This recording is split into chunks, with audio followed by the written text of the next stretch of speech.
All right, Henry, what a week for the Miami Dolphins. They get their best win of the season at the buzzer.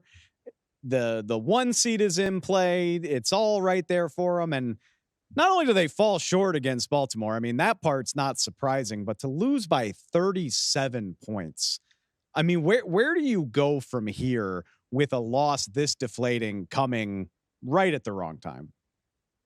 Yeah, it is. It is. I was thinking that this might just be the darkest moment, maybe, of Mike McDaniel's tenure as the Dolphins coach. It is certainly the darkest loss. I mean, they come off, like you said, that Cowboys win, and all of a sudden the momentum is changing on their season. They go from being the team that cannot win against over 500 teams to a team that maybe is getting it together right at the correct moment, building a resume that's playoff caliber. And then this happens, which is, their most lopsided game of the season. It is it's just embarrassing at every level. It's not just that Tua had two interceptions. It's not just that the Ravens used the exact same play to score two touchdowns, where Patrick Ricard and Isaiah Likely in each instance were completely wide open. It's like, get it right the second time, maybe. It is at every level a failure from Miami, and they go into the AFC title game with a chance sort of at redemption, or at least from like cleaning up the puke off their chests. And I don't know. I don't have a lot of faith in this Miami team, not just going into week 18, even if they do win, even if they do beat the Buffalo Bills and manage to hold on to their AFC East lead, come away with the title. I still don't think that these Dolphins are legit for the postseason. It's hard to have a ton of faith, and we will get to the other side of this. Yes, the AFC East is going to have a title game in week 18. I can't wait. Bills and Dolphins.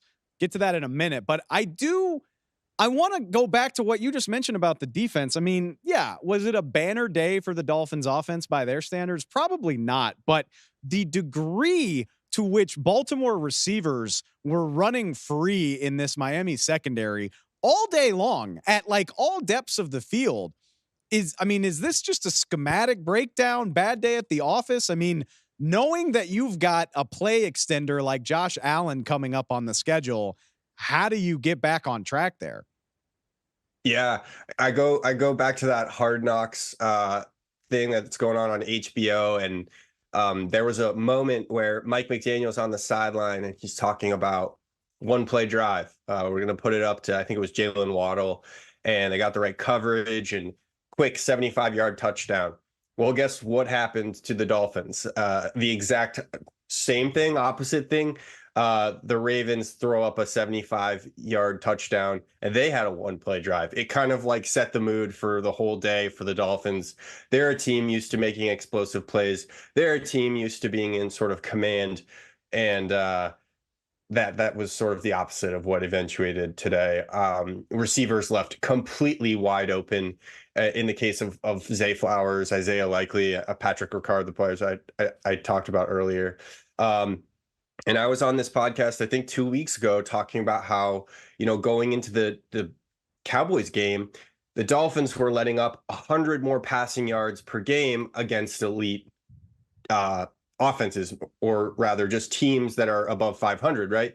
And they were letting up twice the points per game. Well, guess what we just saw basically is the exact same defense that we thought was sort of, turning a corner against Dallas. It looked like maybe, that was their way of saying, okay, well, we had a tough start, but we've learned Vic Fangio's system, which is notoriously hard to learn. It takes a little bit of time.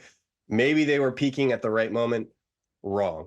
This Dolphins defense let up 321 passing yards. Lamar Jackson had 5 touchdowns and 3 incompletions.